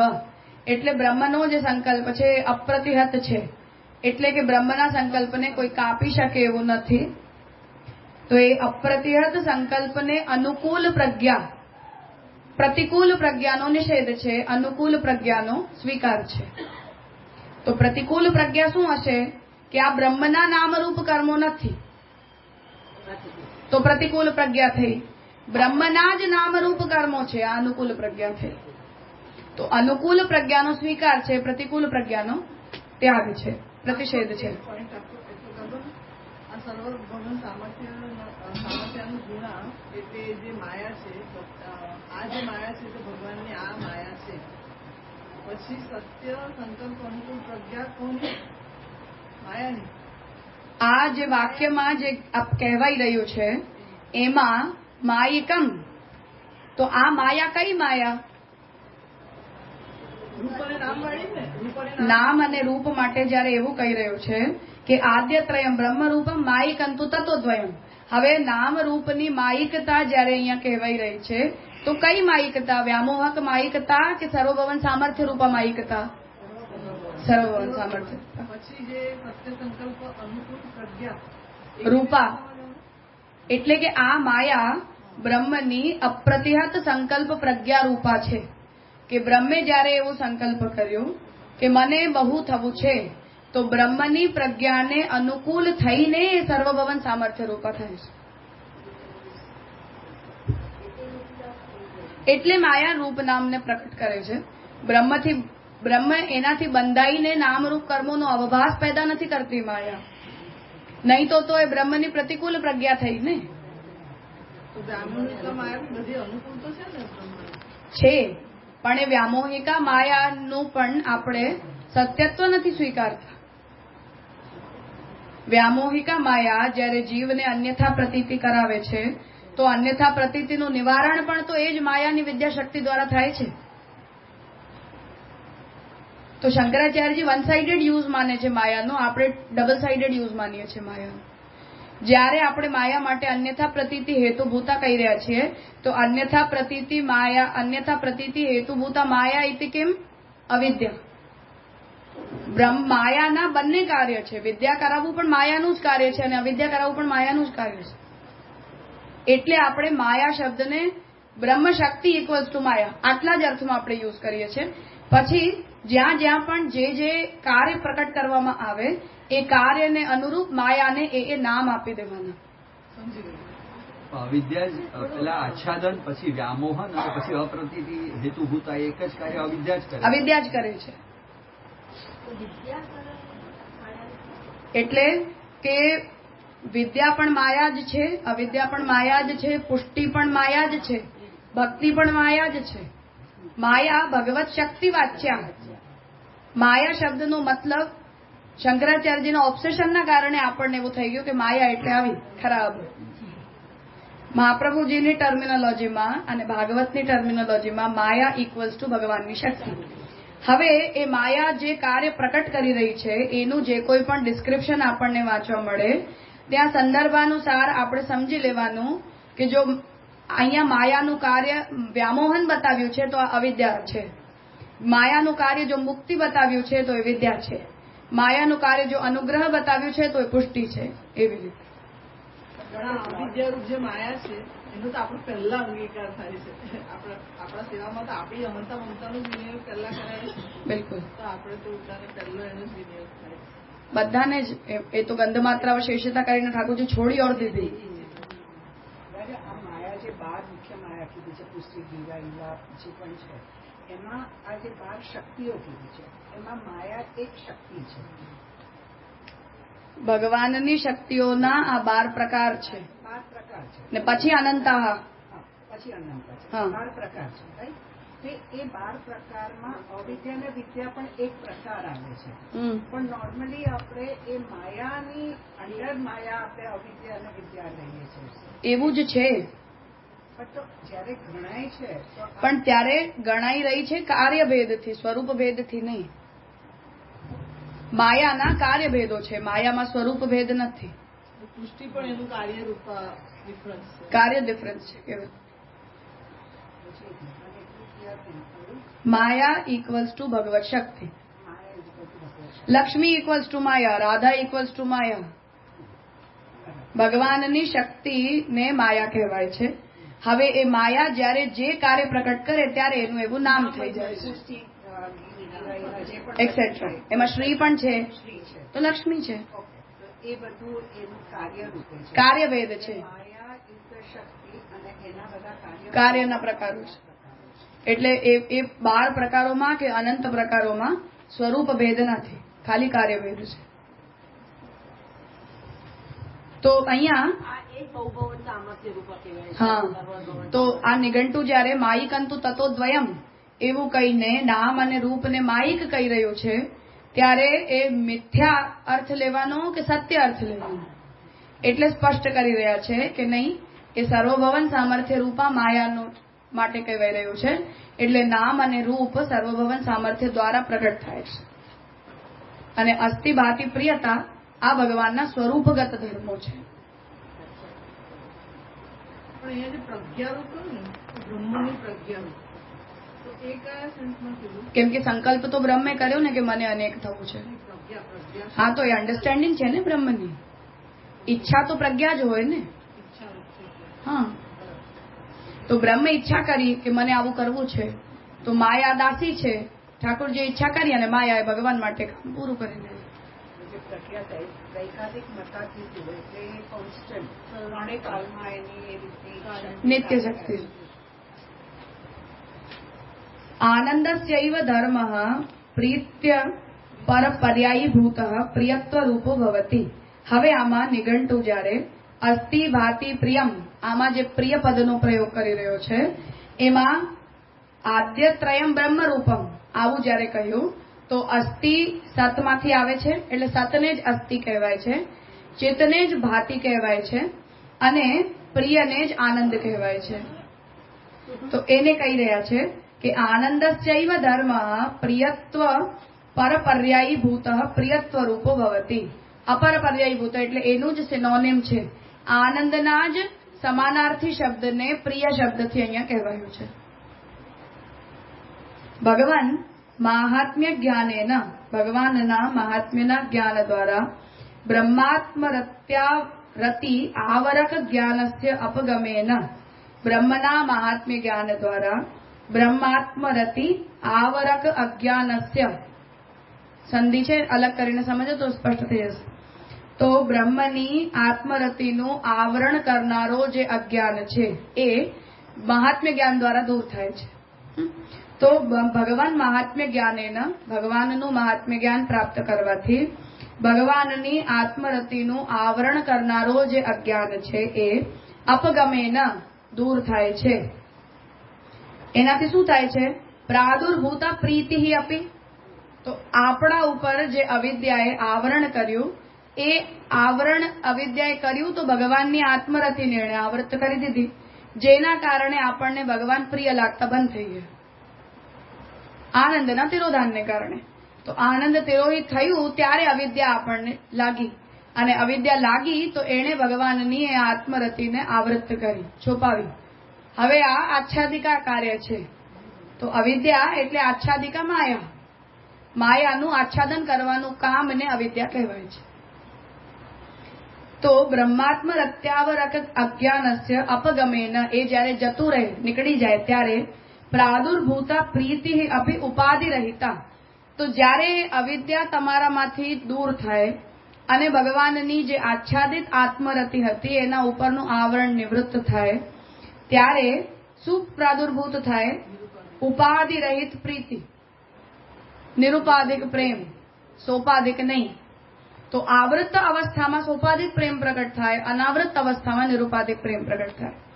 તો અપગમેન પ્રાદુર્ભૂતા પ્રીતિ અપી ઉપાધિ રહિતા આનંદાંશિની એવ. કેમ કે એ પ્રિયતા તો આનંદનો અંશ છે. તો આનંદના અંશરૂપ હોવાને કારણે જ્યારે એ અજ્ઞાનનું અપગમન થાય ત્યારે જે પ્રેમ પ્રકટ થાય, પ્રાદુર્ભૂત થાય, એ પ્રીતિ અપી ઉપાધિ રહિતા, એ પ્રીતિ પણ નિરુપાધિક પ્રકટ થાય. કેમ કે એ આનંદની અંશરૂપા છે. હા, આનંદની અંશરૂપા છે એટલે. તો આનંદાંશિની એવ ઉપપન્ના ન લૌકિકેશુ વિષયેશુ, એટલે જ એવી નિરુપાધિક પ્રીતિ લૌકિક વિષયોમાં પ્રકટ નથી થઈ શકતી. કેમ કે લૌકિક પ્રેમ આવિદ્યક હોય છે અને એ આવિદ્યકનું આવરણ જ્યારે નિવૃત્ત થાય અને ભગવદ આત્મરતિનું આવિષ્કરણ થાય ત્યારે જ આપણને ભગવાનના પ્રત્યે એ પ્રકારની નિરુપાધિક પ્રેમ પ્રકટ થાય. તદ ઉત્તમ. હવે આનું પ્રમાણ આપી રહ્યા છે. એષો અસ્ય પરમઃ આનંદઃ એતસ્યૈવ અન્યાની ભૂતાની માત્રામ ઉપજીવંતી. તો સોર્સ જે પુરુષોત્તમજી સમજાવી રહ્યા હતા કે આનંદનો સોર્સ બ્રહ્મ છે, તો એને કહી રહ્યા છે કે આ જ પરમ આનંદ બ્રહ્મમાં છે અને જેટલા પણ અન્ય ભૂતો છે, અન્ય જીવો છે, એ બધા એ બ્રહ્મના આનંદની માત્રાનું ઉપજીવન કરે છે. નેક્સ્ટ વચન. આત્મૈવ ઇદમ સર્વમ. બ્રહ્મ જ આ બધું બને છે. ઇતિ સવા એષ એવ પશ્યન એવમ પશ્યન. એટલે એ બ્રહ્મને આ જ રીતે જોવા જોઈએ, એટલે સર્વરૂપ થયેલા આપણે જોઈએ છીએ. એવમ મન્વાનઃ એવમ વિજાનન. જે લોકો એવું જોયે છે કે આ આત્મા જ બધું થયો છે, એટલે હું જેટલું પણ જોઈ રહી છું એ બધું બ્રહ્મને જ જોઈ રહી છું, એવું જે લોકો જોઈ શકે છે, જે લોકો જાણી શકે છે, માની શકે છે, એવા એવમ વિજાનન, આવું જાણીને આત્મરતિ આત્મક્રીડ આત્મમિથુન આત્માનંદ ભવતી. તો એ લોકો પોતાનાથી જ પ્રેમ કરે છે, પોતાનામાં જ ક્રીડા કરે છે, પોતાનામાં જ પ્રજનન કરે છે અને પોતાના જ આનંદનો ભોગ કરે છે. એટલે ક્યાંય પણ એમને કોઈ અન્યની અપેક્ષા રહી નથી જતી. ઇતિ આત્મપ્રજનન. પોતા એટલે અન્યથી ઉત્પત્તિની આવશ્યકતા નથી પડતી. જેમ બ્રહ્મ આત્મપ્રજનન કરી શકે છે એમ આત્મપ્રજનન કરે છે. એટલે કઈ પણ વસ્તુ પોતાનામાંથી પેદા કરી શકે છે. જેમ વિદેહ જનક એટલે જ છે કેમ કે એમનો જન્મ મૃતદેહમાંથી થયો છે. તો સ્ત્રી પુરુષના સંગથી એમાં પ્રજનનની જરૂર નથી પડી. હા, કેમ કે જનક રાજાની જે પૂરી પરંપરા છે બ્રહ્મજ્ઞાનીઓની પરંપરા છે, તો એમને વંશ સ્થાપન માટે જ્યારે કોઈ વ્યક્તિની આવશ્યકતા છે તો એ આત્મપ્રજનન છે. જનક રાજા પાસેથી બધા બ્રહ્મવેત્તાઓ જ્ઞાન પ્રાપ્ત કરવા જતા હતા. એ રામાયણમાં પણ જયારે વિશ્વામિત્રની સાથે રામચંદ્રજી ને લક્ષ્મણજી આવ્યા ત્યારે પણ જનક રાજાનો એવો ત્યાં ડાયલોગ છે કે એમણે રામચંદ્રજીને હા તો ત્યારે એમણે રામચંદ્રજીને એવું કીધું કે તમને જોઈને અત્યારે મારા મનમાં જેવી ચંચલતાની લહેરો પેદા થાય છે એને જોઈને મને પોતાના આત્મજ્ઞાન ઉપર ડાઉટ થઈ રહ્યું છે કે આવું કેવી રીતે થઈ શકે. એવું જનક રાજા રામચંદ્રજીને કહે છે. જ્યારે વિશ્વામિત્રની સાથે રામચંદ્રજી લક્ષ્મણજીને પહેલી વખત જોયે છે ત્યારે રામચંદ્રજીને એમણે એવું કે આવું બ્રહ્મર્ષિ સહજ મારા મનમાં આવી પ્રિયતાની જે લહેરો છે એ કોઈ દિવસ ઉઠી નથી, એટલે મને મારા પોતાના બ્રહ્મજ્ઞાન ઉપર શંકા થઈ રહી છે. આ મુક્તયપી અભિલષિતા. એમને પણ એવી ઈચ્છા થઈ ગઈ કે આવી પ્રિયતા મારામાં કેવી રીતે પેદા થઈ શકે, કેમ કે મને કોઈથી સંમોહ નથી થતો. અહંકાર એમને ક્યારે આવ્યો નથી. કેટલું આ બધાની સાથે જે ચર્ચા કરતા બિલકુલ એટલે સમજતા બી કે આ સાચું છે આ ખોટું. બિલકુલ એવું છે. હા, બધા એવી જ રીતે પ્રગટ થાય. તો એટલે બ્રહ્મજ્ઞાની આવું કરી શકે.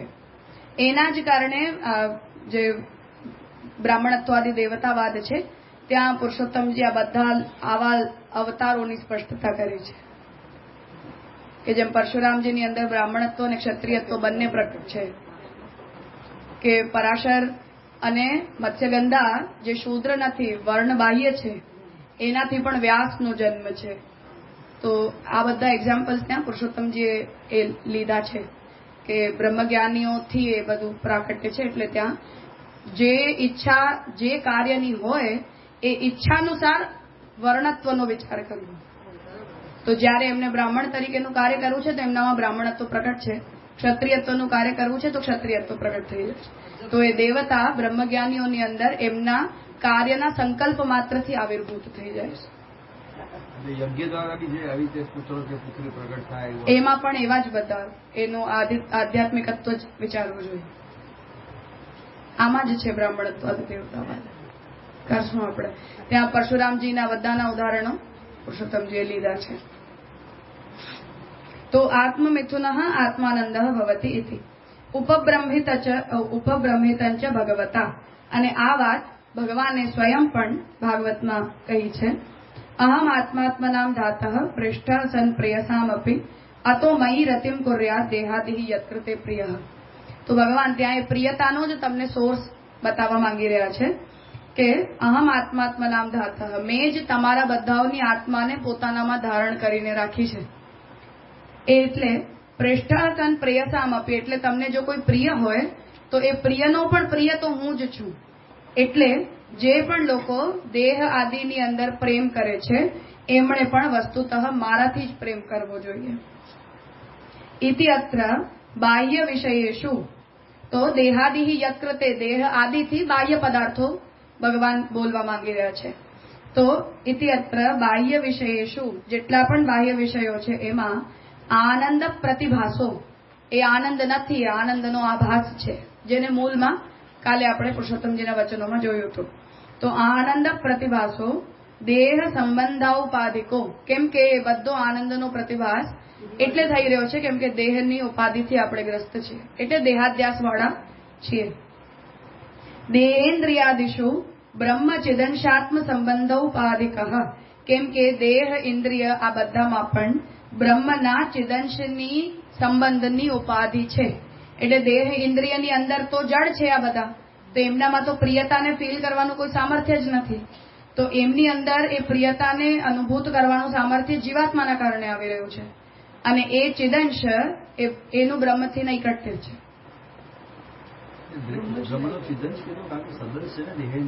નહીં, એ કહી રહ્યા છે કે દેહ ઇન્દ્રિયમાં તો પ્રિયતાની અનુભૂતિની કોઈ સંભાવના નથી જડ હોવાને કારણે.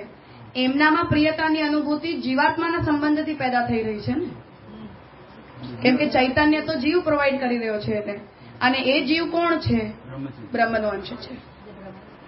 તો બ્રહ્મ ચિદંશાત્મ સંબંધોપાધિક, એટલે દેહ ઇન્દ્રિયોની અંદર પણ આનંદનો પ્રતિભાસ એટલે થાય છે કેમ કે એ લોકો પણ ચિદંશની ઉપાધિથી ગ્રસ્ત છે. ચિદંશ એમની સાથે ત્યાં લાગેલું છે. માત્રજનક.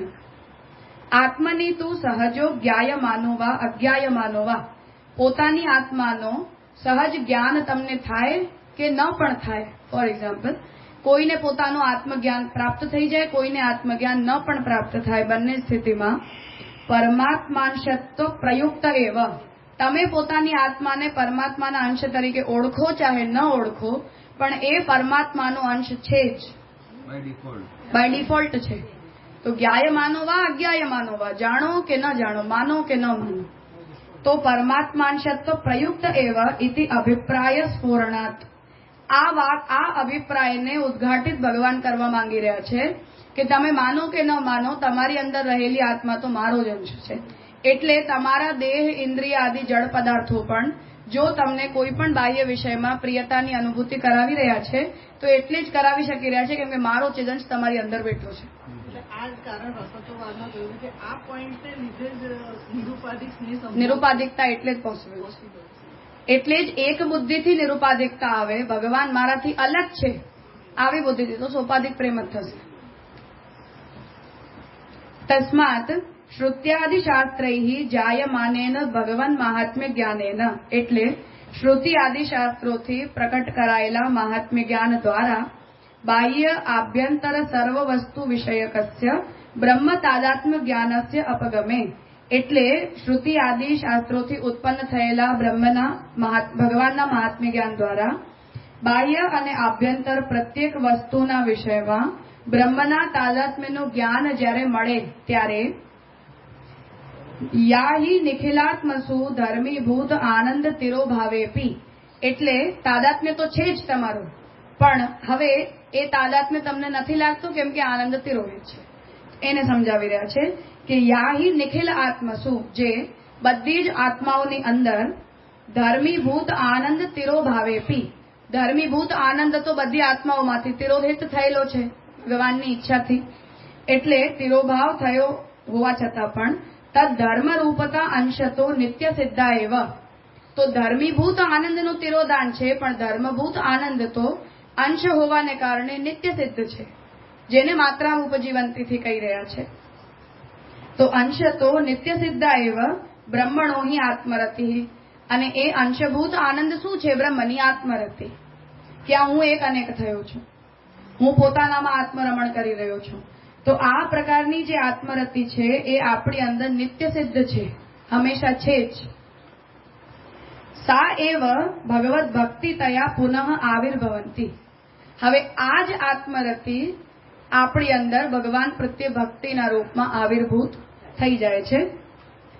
આવિર્ભવંતી સતી, જ્યારે આવિર્ભૂત થઈ જાય ત્યારે નિરૂપાધિકા અગણિતાનંદ ધર્મ રૂપા ભવતી ઇતિ સિદ્ધમ. ત્યારે એ ભક્તિ જે છે એ નિરૂપાધિક અને અગણિતાનંદ ધર્મ રૂપા થાય છે, ગણિતાનંદ ધર્મ રૂપા નહીં. ભવતી ઇતિ સિદ્ધમ. નૈવમ બ્રહ્માધીનતયા પ્રતીતાઃ જ્ઞાતૃત્વ કર્તૃત્વ ભોક્તૃત્વાદયો જીવધર્માઃ. બ્રહ્મને અધીન જ્ઞાતૃત્વ, કર્તૃત્વ, ભોક્તૃત્વ એટલે ક્રિયાશક્તિ, જ્ઞાન શક્તિ, ભોક્તૃત્વની શક્તિ, આ બધી તો બ્રહ્માધીન છે. તો બ્રહ્માધીન તયા પ્રતીતાઃ જ્ઞાતૃત્વ કર્તૃત્વ ભોક્તૃત્વાદયો જીવધર્માઃ ચેદંશસ્ય જીવાત્માનો. આ જીવ ચેદન સ્વરૂપ જીવાત્માના ધર્મો નથી. ઠીક છે, બ્રહ્મના ધર્મો છે, જ્ઞાતૃત્વ, કર્તૃત્વ, ભોક્તૃત્વ ત્રણે. તો જીવધર્માઃ ચેદંશસ્ય જીવાત્માનો દેહેન્દ્રિય પ્રાણાંતઃ કરણાદિષુ અધ્યાસમ વિના ઉપપદ્યંત ઇતિ મહાનેવ ઉત્કર્ષો ભક્તિ અવગંતવ્ય. તો એટલે અહીંયા એ વાત ફરીથી જોઈ લો. ના એવમ નૈવમ બ્રહ્માધીનતયા પ્રતીતાઃ જ્ઞાતૃત્વ કર્તૃત્વ ભોક્તૃત્વાદયો જીવધર્માઃ ચિદંશસ્ય જીવાત્મનો. અહીંયા કોમા એવું માનીને ચાલો કે બ્રહ્મને અધીન રહેલા અને આપણી અંદર પ્રતીત થતા, પ્રતીતિ મને એવી થાય છે કે હું જ્ઞાતા છું, હું કરતા છું, હું ભોગતા છું, પણ આ બધા પણ આપણી અંદર બ્રહ્મને અધીન થયેલા હોવાને કારણે જ પ્રતીત થાય છે. જેમ ચૈતન્યની પ્રતીતિ પણ અંશ હોવાને કારણે આપણને થાય છે, પ્રિયતા પણ અંશ હોવાને કારણે જ આપણને પ્રતીત થાય છે. એ રીતે ભોક્તૃત્વ, જ્ઞાતૃત્વ, કર્તૃત્વ આ ત્રણે પણ બ્રહ્મને અધીન હોવાને કારણે જ આપણને પ્રતીત થાય છે. ચિદંશ હોવાને કારણે જીવના આ સ્વતંત્ર ધર્મો નથી. અંશરૂપ હોવાને કારણે આપણને પ્રતીત થઈ રહ્યા છે. સ્વતંત્ર નથી, બ્રહ્મનો ચિદંશ આપણે છીએ એટલે જ આપણને અંદર આ બધા પ્રતીત થાય છે. જો બ્રહ્મથી આપણે સ્વતંત્ર હોત તો જેમ જળમાં નથી પ્રતીત થતા એમ આપણામાં પ્રતીત ન થાત કાર્ય હોવાને કારણે. તો જીવધર્માઃ ચિદંશસ્ય જીવાત્મનો દેહેન્દ્રિય પ્રાણ અંતઃકરણાદિષુ અધ્યાસમ વિના ઉપપદ્યંત. એટલે એ અધ્યાસ વિના આપણી અંદર ઉપપન્ન નથી થઈ શકતા જ્ઞાતૃત્વ, કર્તૃત્વ, ભોક્તૃત્વના વિચારો. તો ભગવાનના અંશ હોવાને કારણે આપણી અંદર આ બધાની પ્રતીતિ અધ્યાસગ્રસ્ત હોવાને કારણે થાય છે કે હું જ્ઞાતા છું, હું કરતા છું, હું ભોગતા છું. પણ વસ્તુતઃ અંશાત્માના જ આપણી અંદર જ્ઞાતૃત્વ, કર્તૃત્વ અને ભોક્તૃત્વ આવી રહ્યું છે.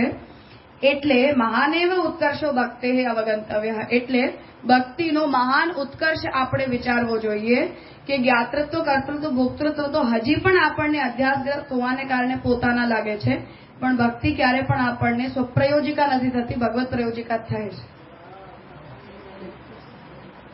ક્લિયર થયું? દેહ સ્વપ્રયોજિકા ક્યારે પ્રતીત નથી થતી, હંમેશા ભગવત પ્રયોજિકા જ પ્રતીત થાય છે.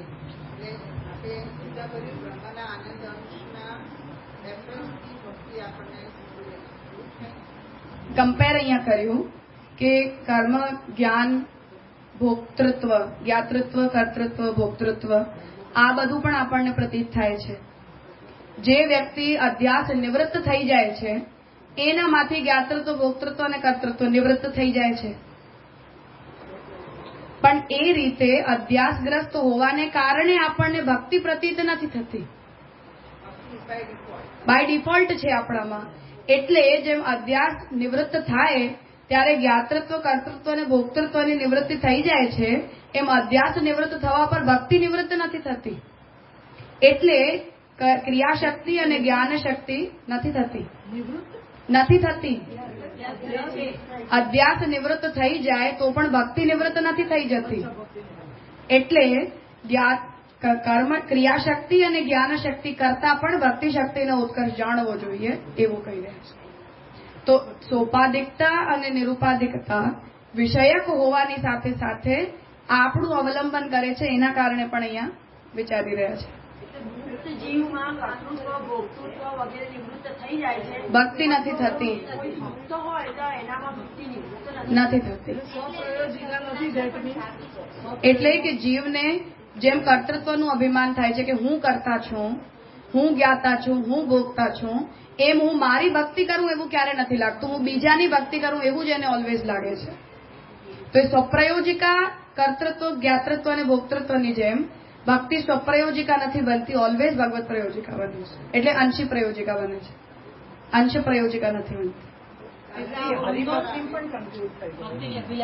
એઝ ઓફ નાવ ભક્તિ થઈ, આગળ એના ઉપર જશે. ક ચાલી જ નથી રહ્યો, ગ માં ચાલીએ છીએ આપણે.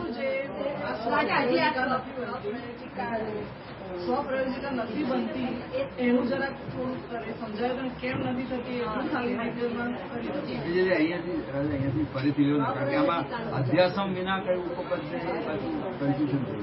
અધ્યાસમ વિના કિમ ન ઉપપદ્યતે, જ્ઞાતૃત્વ કર્તૃત્વ એવં ભોક્તૃત્વ ન ઉપપદ્યતે. તો નેગેટિવ પોઈન્ટ છે ને. હા, એમ એ તો નેગેટિવ જ બતાવવું છે ને આપણને, કેમ કે જયારે તમને ભક્તિનો ઉત્કર્ષ બતાવવો છે તો ક્રિયાશક્તિ અને જ્ઞાન શક્તિ કરતા વધારે બતાવવું છે ને, એના કરતા વધારે બરાબર. એટલે અધ્યાસ, એક સેકન્ડ, અધ્યાસ થી આપણને આ ઉપપન્ન થાય છે કે જે આપણને કર્તૃત્વ ભોક્તૃત્વનું પ્રતિનિધિ થાય છે.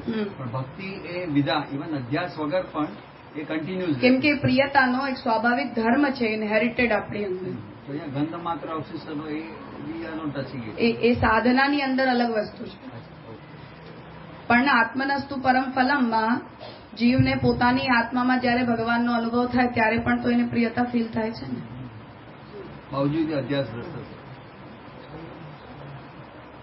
તાત્પર્ય અહીંયા એ છે કે ક્રિયાશક્તિ અને જ્ઞાન શક્તિને પણ આપણે અંશ હોવાને કારણે લઈએ છીએ ભગવાનના સત, ચિત અને આનંદમાંથી. ક્રિયાશક્તિ સતમાંથી, જ્ઞાન શક્તિ ચિત્તમાંથી અને આનંદમાંથી પ્રિયત્વની શક્તિ પેદા થઈ. હવે સતશક્તિ અને ચિત્ત શક્તિના પરિણામ સ્વરૂપે જ્ઞાતૃત્વ, કર્તૃત્વ, ભોક્તૃત્વની બુદ્ધિ આપણી અંદર અધ્યાસગ્રસ્ત હોવાને કારણે આવે છે. જ્યારે જીવ અધ્યાસ નિવૃત્ત થઈને જેમ જીવન મુક્ત જીવો હોય એમનામાંથી કર્તૃત્વ અને જ્ઞાતૃત્વ અને ભોક્તૃત્વની શક્તિ તો ખતમ થઈ જાય છે. હવે એ લોકો પોતાને કરતા, જ્ઞાતા અને ભોગતા નથી માનતા. પણ ભક્તિ શક્તિ જે છે એ અધ્યાસ નિવૃત્ત થયા પછી પણ જીવની અંદર રહી જાય છે. કેમ કે પ્રિયત્વ જે છે એમાં પરમ પ્રિયત્વ ભગવાનનું છે અને આંશિક પ્રિયત્વ આપણું છે. તો ભગવાન એ પરમ પ્રિયતાને ઓલવેઝ પોતાની પાસે રાખે છે. એના કારણે અધ્યાસ નિવૃત્તિ થઈ ગયા છતાં પણ જીવમાંથી ભક્તિ શક્તિ નિવૃત્ત નથી થઈ જતી. ક્રિયાશક્તિ અને જ્ઞાન શક્તિનું નિવારણ થઈ જાય છે. એના કારણે ભક્તિ શક્તિનો ઉત્કર્ષ ક્રિયાશક્તિ અને જ્ઞાન શક્તિ કરતા છે. બરાબર છે, પણ એ જે જયારે એના અધ્યાસ નિવૃત્ત થઈ આ બધું વગેરે નિવૃત્ત થાય છે, પણ ભક્તિ એ પરમાત્મા પ્રત્યે રહે છે, પોતાની થતી નથી. એ પાછળ શું કારણ? એટલે કેમ કે જયારે આપણે જીવન મુક્ત ભક્તને જોઈએ છીએ તો એ અહમ બ્રહ્માસ્મિ નથી કરતો. અંશાંશીનો અનુભવ એને છે. અંશાંશીનો અનુભવ નથી, સ્વામી સેવકનો અનુભવ.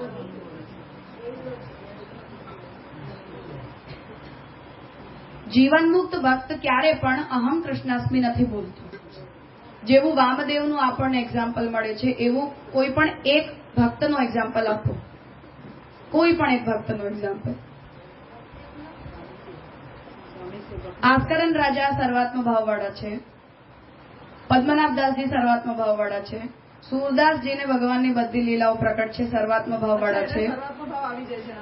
તો સર્વાત્મ ભાવ આવી ગયો તો જ્ઞાનીના જેમ જીવન મુક્તની અવસ્થા છે એ લોકો બધાની. આસ્કરન રાજા એવું કીધું કે હું કૃષ્ણ છું. સુરદાસજીએ ક્યારે એવું કહ્યું કે હું ભગવાન છું?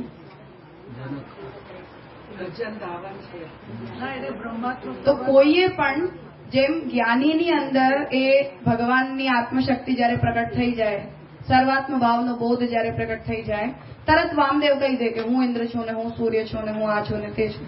એક પણ ભક્તની એવી અનુભૂતિનું એક્ઝામ્પલ નથી જયારે એને એવું કહ્યું કે હું કૃષ્ણ છું. જ્ઞાની છે એટલે આ જે કર્તૃત્વ ભોગતું વગેરે સ્થિતપ્રજ્ઞની પણ હોય નથી હોતી. સ્થિતપ્રજ્ઞમાં કર્તૃત્વ જ્ઞાતૃત્વ અને ભોક્તૃત્વ બચતું જ નથી ને. પણ નથી હોતું ને, નથી હોતું. પણ એનામાં ભક્તિ થોડી હોય. અહીંયા ભક્તિ વાળા માટે કહી રહ્યા છે. એ ભક્ત નથી એટલે આવો થઈ જાય છે. જે ભક્ત હોય છે એની અંદર અધ્યાસ નિવૃત્ત થયા પછી જેમ કર્મ માર્ગી અને જ્ઞાન માર્ગીમાંથી કર્તૃત્વ જ્ઞાતૃત્વ અને ભોક્તૃત્વ નિવૃત્ત થઈ જાય છે એમ ભક્તમાં અધ્યાસ નિવૃત્ત થયા પછી પણ ભક્તિ શક્તિ નિવૃત્ત નથી થતી કોઈ દિવસ. એટલે આની કમ્પેરિઝનમાં સમજાવી. તો પ્રિયતા એને જેટલી પોતાના માટે લાગે છે એના કરતા એને ઓલવેઝ પરમ પ્રિયતા ભગવાનની જ લાગે છે. જેમ ભગવાન જયારે ભક્તની પ્રશંસા કરી રહ્યા છે ત્યારે ઉદ્ધવજીને શું કે છે કે હું એટલો પ્રેમ પોતાને પણ નથી કરતો જેટલો હું મારા ભક્તને કરું છું. ભગવાન ઉદ્ધવજીને એવું કહી રહ્યા છે કે હું પોતાની જાતને પણ એટલો પ્રેમ નથી કરતો જેટલો હું મારા ભક્તને પ્રેમ કરું છું. જેવું ભગવાન ગજેન્દ્ર આના કયો રાજા નહીં જેની પાછળ દુર્વાસા ઋષિ કૃત્યા છે અંબરીશ રાજા. તો અંબરીશ માટે જેમ ભગવાને એવું કહ્યું કે મારો કોઈ અપરાધ કરે તો હું ક્ષમા કરી દઉં પણ મારા ભક્તનો અપરાધ કરે તો હું ક્ષમા ના કરું. પ્રહલાદજી માટે જયારે ભગવાને એવું કહ્યું તો આ ભક્તિનો ઉત્કર્ષ છે કે જ્ઞાનનો કે કર્મીનો ઉત્કર્ષ છે એ કહી દે છે કે ભક્તને જયારે એ જીવન મુક્તની અવસ્થામાં હોય એટલે ભક્તિ માર્ગીય સર્વાત્મ ભાવની અવસ્થામાં હોય ત્યારે પણ ભક્તને પોતે એટલો પ્રિય નથી લાગતો જેટલા એને ભગવાન પ્રિય લાગે છે. એટલે અધ્યાસ નિવૃત્ત થાય ત્યારે અન્યોમાંથી જેમ ક્રિયાશક્તિ જ્ઞાન શક્તિ અને ભોક્તૃત્વ શક્તિનું નિવારણ થઈ જાય છે એવું અધ્યાસ નિવૃત્ત થઈ ગયા પછી પણ ભક્તમાંથી ભક્તિ શક્તિનું વારણ નથી થતું. તો એ ભગવાનની પરમ પ્રિયતાનો દ્યોતક છે કે એ પરમ પ્રિયતા ભગવાન પાસે છે અને માત્રામાં ઉપજીવંતી એ જીવોનો ગુણ છે. એના જ કારણે મને પ્રિયતા ઓલવેઝ પોતાનામાં ફીલ થાય છે પણ પરમ પ્રિયતાનો બોધ મને પોતાનામાં ક્યારે નહીં થાય, હંમેશા ભગવાનમાં થશે. એટલે ભક્તને અવિદ્યા નિવૃત્તિ થઈ ગયા પછી પણ પરમ પ્રિયતા ભગવાનમાં જ લાગે છે, પોતાનામાં નથી. એ કહેવાનું હજી ચાલી રહ્યો છે આ વિષય. આગળ આના ઉપર નવી શંકા ઉપસ્થિત કરશે પણ પ્રાઇમરી આ એક ઉપર 12 પેજની ટીકા છે. એવું પૂછું છું કે ભક્તિ આપણે કહ્યું છેલ્લે અધ્યાસ નિવૃત્ત થઈ ગયા પણ ભક્તિ તો ચાલુ છે. તો આપણે અધ્યાસ નિવૃત્તિને આટલા ઉપાય કરવા છે કે ભક્તિ તો બાય ડિફોલ્ટ ચાલુ જ રહેવાની હોય તો આપણે ઘરમાંથી જોડ આપવું જોઈએ. આપણને અધ્યાસ નિવૃત્તિના ઉપાય કરવાના જ નથી. આપણે આ વિદ્યા બધું વિજ્ઞાનમાં જોયા ને 5 કરવાને બધું આપણે એને નિવૃત્ત કરતા જ નથી. આપણે તો ખાલી એને રીફેશનિંગ કરીએ છીએ કે દેહ અધ્યાસ મને જો બ્રાહ્મણ હોવાનો છે તો એને નિવૃત્ત કરીને મારે દાસત્વનો દેહ અધ્યાસ લે. તો આપણે એની કેવળ રીફેશનિંગ કરીએ છીએ. આપણે અધ્યાસોની નિવૃત્તિની પ્રક્રિયાને સ્વીકારતા જ નથી.